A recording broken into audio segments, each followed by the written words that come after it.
You know what I always say? Nothing like Cheez-Its and a good pre-thunderstorm. Well, it wasn't supposed to rain. We were supposed to avoid it. Hey YouTube, what's up?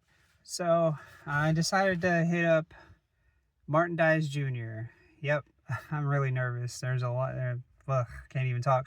But there's actually a lot of gators here. But anyway, I would have been here way earlier, but I decided to stop at a bait shop. I think it was called Fish Tackle Addicts or something.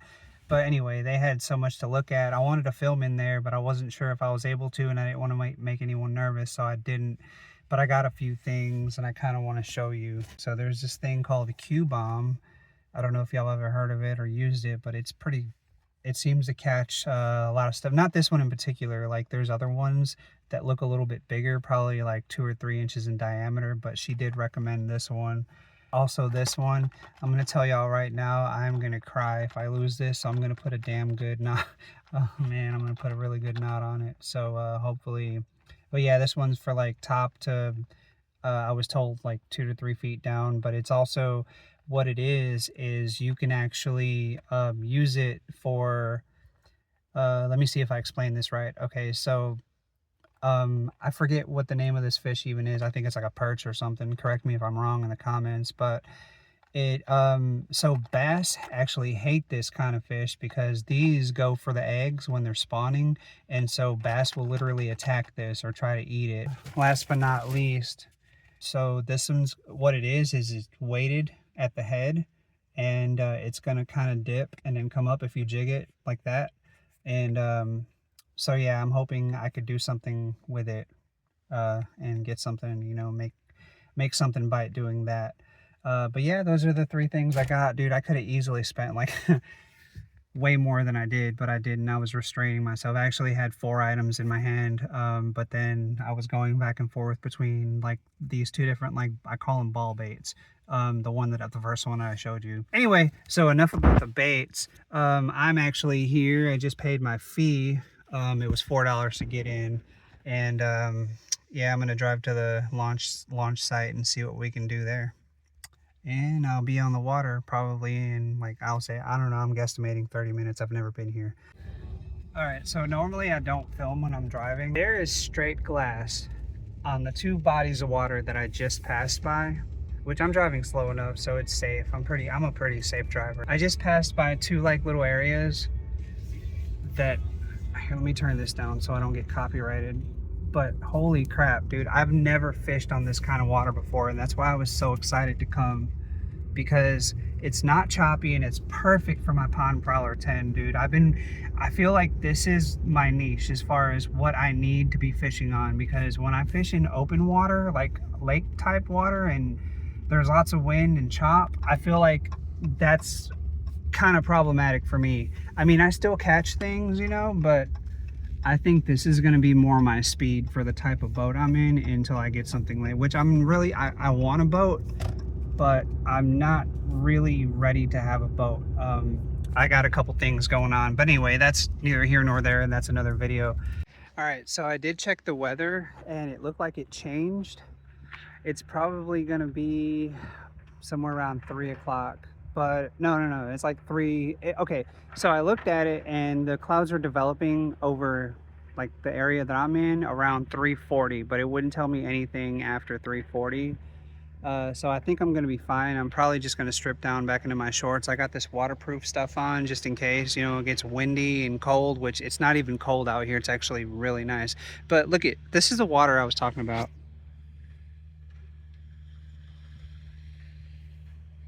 I mean, absolutely perfect conditions for this baby right here. So I mean, what do y'all think? You think I'm gonna catch something, or am I just gonna get skunked again? So we made it out on the water. I keep saying we. I don't know when I say we. It's me. I made it on the water. Anyway, I made it on the water, and there's the dock over there. I don't know if you can see it, but directly behind me, there's like a small channel, probably 10-15 feet wide, and it goes on for a few miles, I would say. I checked my Argo navigation map, and it said that basically if I just go that way, I would hit that. But there's a lot of like little, I don't know, like enclosed swampy little trail areas. I don't really know what to call them, but there's a lot of standing timber and coverage, and it's this way, and I think it's northeast. No, that doesn't make sense. Yeah, I think it's northeast. I don't know. I'll make a correction in a second. I'll check again. But yeah, I'd much rather go over here. I think there's a lot more action over here. There's probably some back this way too, but I'm gonna try this out first over here. I think it's time to make this guy different. And when I say different, I mean weightless and weedless. So this hook's got to change, and I'm probably going to take this guy off and try something else.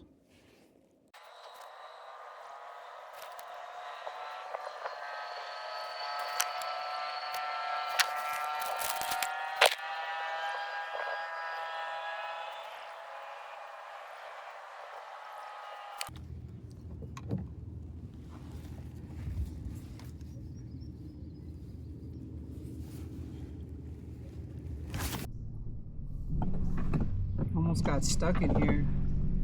This is kind of crazy right here, because as you can see where I'm at, it's kind of swampy and marshy, and I don't know, like there's been several times already in here where I've almost gotten stuck, but I think I've kind of figured it out. I just got to keep on like stopping and starting, I guess. But I was gonna keep going that way, but I decided against it just because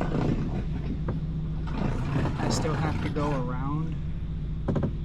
If I can pull up the map and put it in the video, I'll do it, but where I'm at, it's that where I'm going, like all the way there. You can't really see it in the video, but there's a bridge, and then you go under the bridge and you go around. The scary thing is I lost my paddle somewhere on the road. I think it fell off the truck one night on the way back, and so anyway, if I were to get stuck up ahead, I would literally have no way out, and it would just get dark on me, and I'd have to call like a park ranger to bail me out or something, and I'm really not trying to do that. If I was to be trapped out here, that would not be good. I mean, worst case scenario, I could swim to one of these shores, but this is gator territory.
Yeah, that happens too.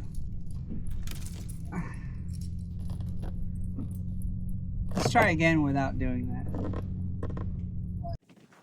Well, you know what I always say.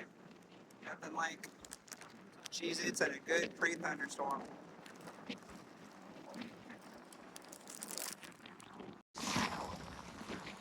Well, it wasn't supposed to rain. We were supposed to avoid it. I'm freezing. Hopefully this blows over. But I got about 32% left in my battery for my trolling motor, and I think I'm like probably a mile away. But yeah, this is insane. I didn't expect this to happen, so hopefully I'm not screwed. And yeah, I'm freezing.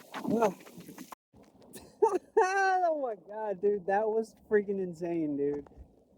Okay, so yeah, I'm not that far. I have to go under I-90, and then I'm just a few minutes away. But that was nuts. I mean, I knew I wasn't gonna die. I know how to control the boat. I don't really, and I don't really panic under situations where you should probably be panicking. But no, the first thing I thought of was my scupper plug because my boat started filling up with water immediately. I got hit with so much water. If you could see, like over there, well, right there, I was underneath all of that, and I was getting pounded. I couldn't even film anything. I wasn't even going to try to film, but I started taking on water pretty quick. So I had to take action and hit and open up the scupper plug. Whew. Um, so this is I-90 that I'm passing underneath right now, and the boat ramp is just a few minutes away. It's not that boat ramp; it's the next one. But yeah, I got about 28% or so in the battery. My main worry is that the battery quits working because it's getting hit. Well, look, I got it. I got it covered with. That's actually my rain jacket. But yeah, I didn't buy a battery box like I should have. That next time I go shopping, I'm probably gonna get a battery box. But that'll eliminate that worry. Um, yeah, I'm saying a lot because I'm cold. Whew. Actually keep fishing because as soon as like right when this happened, literally right when this happened, my Garmin fish finder was telling me that there was about 50 fish underneath me, and it was everything I had to not just stop. Oh, and I lost my anchor. I don't know if did I film that? Yeah, I did. I did film that. I don't know what. I've been out there so long, but yeah, I had to cut my anchor because it got lodged probably under a log or something. But yeah, luckily that wasn't. I need to get one of those mushroom head anchors because I think they are less likely to get snagged on something. But yeah, the one I had was the one that unfolded, kind of like a claw. And I think what happened is whenever I went to go, whenever I let it go or whatever, it probably got lodged under a log. And so yeah, I tried everything I could to recover that thing. I just couldn't. I have like I frayed my hand. I don't know if you could see that, but I frayed the freaking edges of my palm, both of them, trying to get that anchor. Which I don't even know why I was trying that hard to save it, because it was causing more grief than it was worth. So I just went ahead and got rid of it. I actually called my wife and I told her about it as I was doing it, and she was just like, "Yeah, you need to get rid of that thing." So yeah, that's what I did. I'm almost home. That's beautiful out there.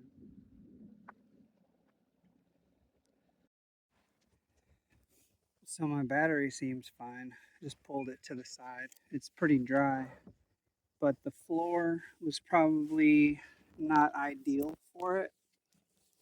But as you can see, my scupper plug is doing a pretty good job. kind of warding off the water from the ground. This boat's pretty awesome.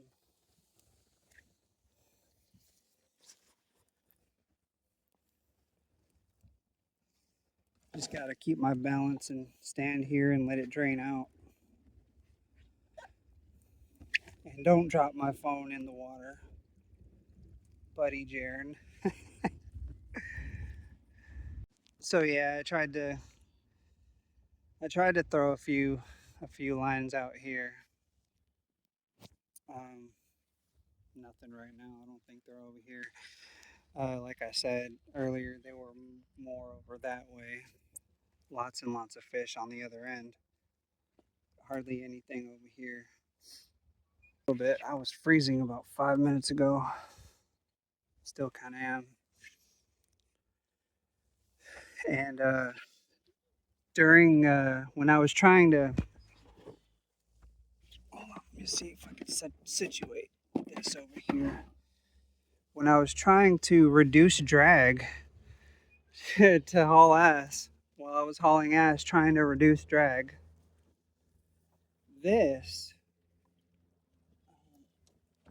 is a rubber, kind of like a rubber grommet that goes underneath this bolt, this 1/2-inch bolt.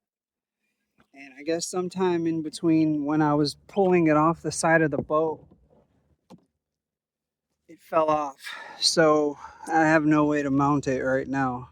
So I don't know. I guess I'll have to order some kind of rubber like, you know, not an adapter, but a 1/2-inch.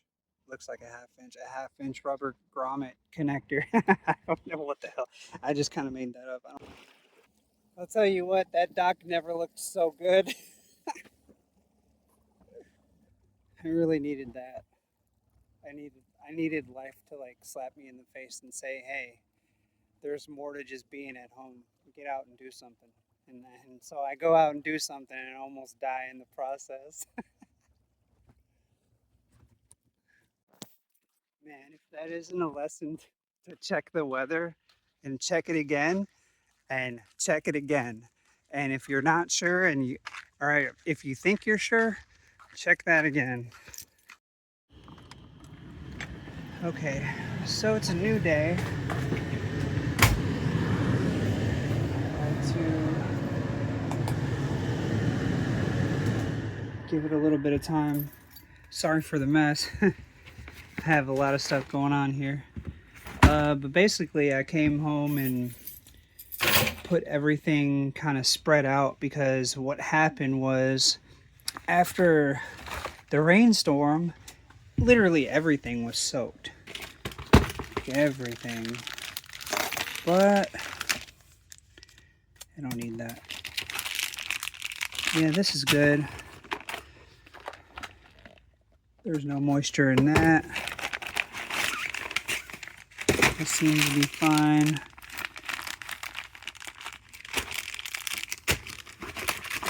Yeah, all this is good. Yeah, everything was pretty much toast with water, but no, these are good too.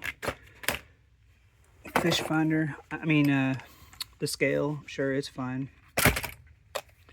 I don't know why I threw that in there. Why'd you throw that in there, Martin?